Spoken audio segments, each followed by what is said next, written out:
नाजरीन, खबर शामिल करते हैं लाहौर से। LDA-TP 5 जोन सियासी और सरगर्मियों का महफल बन गया। डायरेक्टर अजहर अपने फराइज मनसबी छोड़कर गिरोहबंदी को हवा देने लगा। अरबों रुपए की रिकवरी पसे पुश्त डाल दी गई। लाहौर डेवलपमेंट अथॉरिटी को करप्शन की भेंट चढ़ा दिया गया।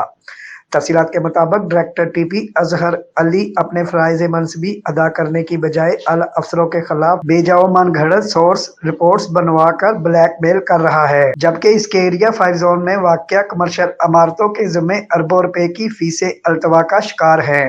कौन करेगा इस करप्ट रिश्वतखोर का एहतसाब, जो अपने ही महकमा LDA को दीमक की तरह खाने में मसरूफ है और आला अफसरान ने अपनी आंखें बंद कर रखी हैं। अगर कोई हुब्बल वतन पाकिस्तानी ऑफिसर इंक्वायरी करेगा तो सबूत हम देंगे इंशाअल्लाह।